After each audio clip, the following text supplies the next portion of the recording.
tenemos costumbre de nosotros mismos cultivar ciertos prejuicios respecto a enfermedades y trastornos como es este caso, y por eso, para despejar dudas en torno al TDAH y sobre todo conocer cómo se trabaja para intentar ayudar a manejar mejor estas situaciones, sobre todo por parte de las familias, contamos con el presidente de la Asociación de TDAH aquí en Palencia. Muy buenas noches, José Antonio. Buenas noches, ¿qué tal?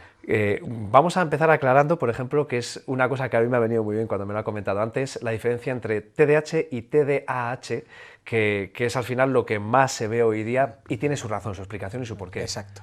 Bien, el trastorno es un trastorno único, lo que pasa es que es un trastorno heterogéneo. Entonces, hay unas personas que están afectadas solo por déficit de atención, que son los que hablamos de TDAs, y hay otras personas que son combinados, es decir, que tienen déficit de atención e hiperactividad, y por eso TDAH. Es decir, puede ser trastorno por déficit de atención con o sin hiperactividad.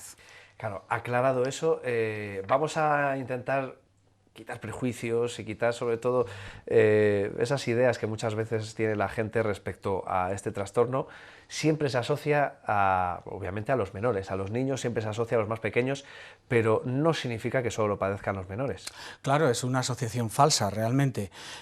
Ha sido una asociación habitual hasta ahora, pero no es cierto. El trastorno es un trastorno neurobiológico que permanece en la etapa adulta.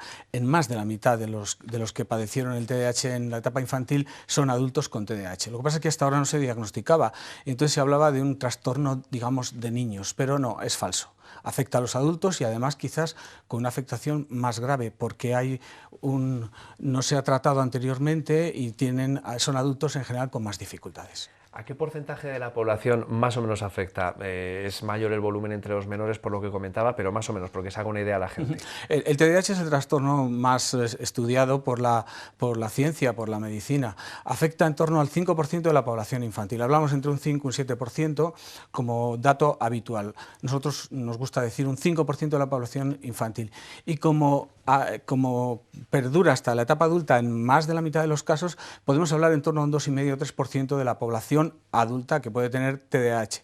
Lo conozcan o no, que es lo normal, claro. Claro, porque muchas veces uno no está diagnosticado, no lo sabe, Claro. y sí que es verdad que hay una serie de pistas, vamos a decir, no quería decir sintomatología, ¿no? que puede indicar o que puede de alguna manera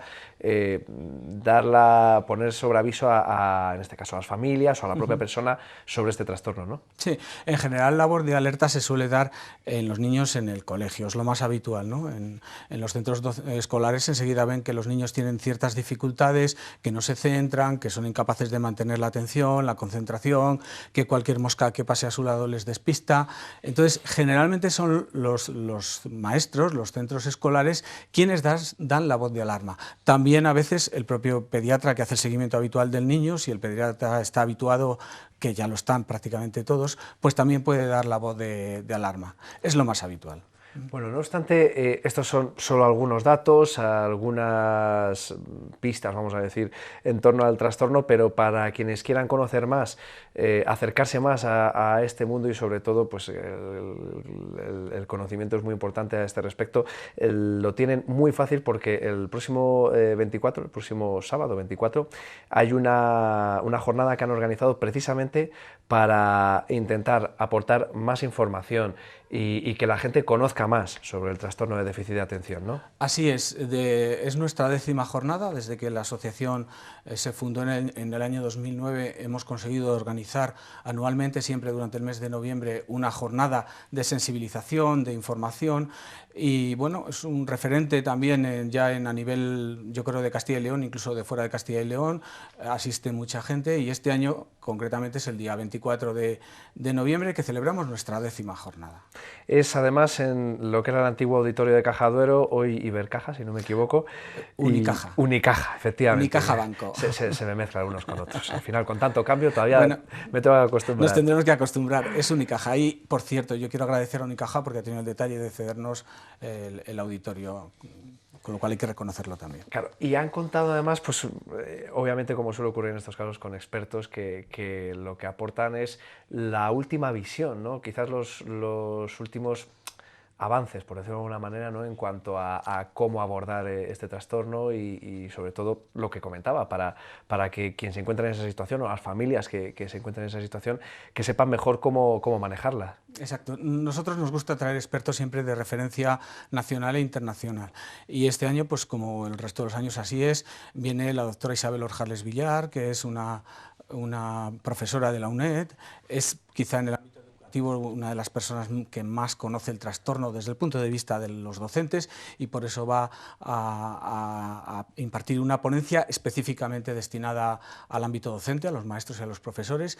Y luego tenemos también a nuestro Antonio Terán, digo nuestro porque Antonio ejerce su labor profesional aquí en Palencia, es colaborador de la asociación, y ha sido un guiño con Antonio porque Antonio estuvo en nuestra primera jornada, y dado que es la 10ª y es un pequeño, digamos, una pequeña celebración, pues hemos querido tener el detalle con él de invitarle. Y por cierto, Antonio, que ha puesto un título yo creo muy original a su ponencia, que lo voy a leer, es: aquellos adolescentes con problemas hoy son adultos. Adultos que construyen su futuro. Antonio lleva ya una trayectoria de muchos años tratando a adolescentes de la asociación y de fuera de la asociación, lógicamente, y conoce muy bien la trayectoria de estos adolescentes y la diferencia entre el adolescente que ha seguido un tratamiento correcto de aquel que no ha tenido oportunidad de tener un tratamiento adecuado. Claro, es muy importante la intervención a tiempo, lo comentaba, esa detección precoz puede cambiar mucho, sobre todo el futuro de una persona. Así es importantísima la detección precoz.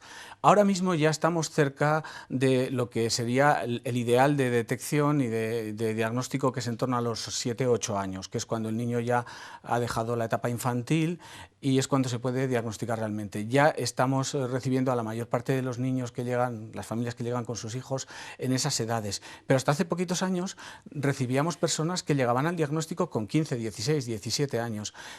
En esas edades ya es difícil trabajar con ellos. Hemos perdido muchos años. Por eso nosotros, las asociaciones, intentamos exigir un diagnóstico correcto y, por supuesto, temprano, porque cuanto antes se detecte, antes se puede intervenir y, desde luego, las expectativas son mucho mejores. Esa es una parte que corresponde a las administraciones, entiendo, ¿no? Pues sí, corresponde a las administraciones sobre todo, y también un poco a la sociedad, ¿no? De que en cuanto, sobre todo los docentes, que no tengan miedo en alertar. Evidentemente yo siempre digo que un maestro no diagnostica un TDAH, pero un maestro conoce el trastorno y puede informar a la familia que ese niño tiene determinados comportamientos y conductas que pueden ser compatibles con un TDAH. Es bueno que se haga un diagnóstico precoz, desde luego.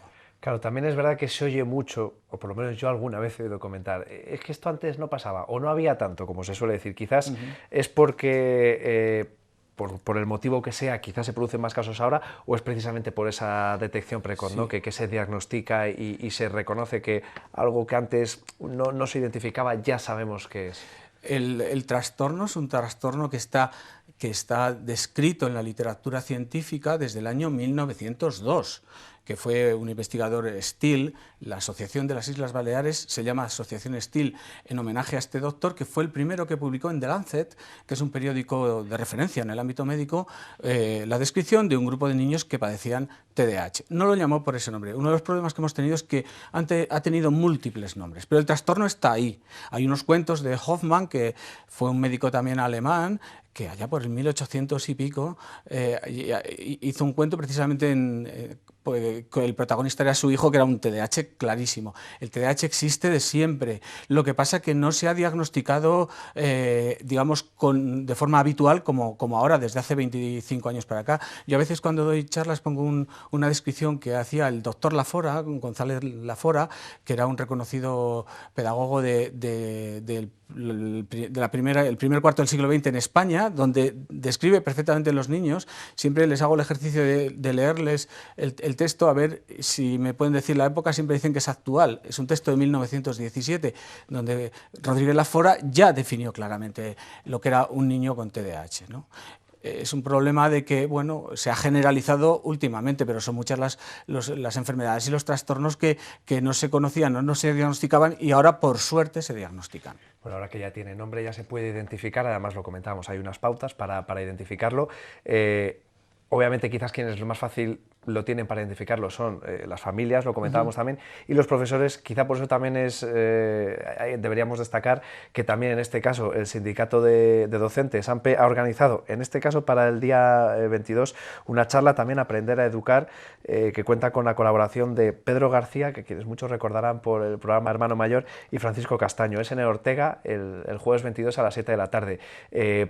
Viene muy bien también, ¿no?, que se intente desde, en este caso, desde la propia docencia, desde los profesores, facilitarlo, ¿no? Sí, sí, nosotros desde la asociación hablamos de que en los profesores, en los docentes, en los sindicatos que representan a los docentes, nosotros vemos aliados. Es decir, el objetivo es común, es que su alumno, nuestro hijo, triunfe en la vida, aprenda y se desarrolle como persona, ¿no? Entonces yo, desde luego, estoy agradecidísimo a AMPE y a todos los sindicatos en general, pero en este caso a AMPE por aquello de que ha decidido además que la recaudación de esta conferencia la va a destinar a nuestra asociación, a un programa que nosotros estamos implementando que se llama Enganchate al Futuro, para conseguir que los adolescentes continúen con los estudios, y yo desde luego quiero agradecer públicamente el detalle de AMPE, pero como te digo, nosotros consideramos y vemos en los docentes aliados.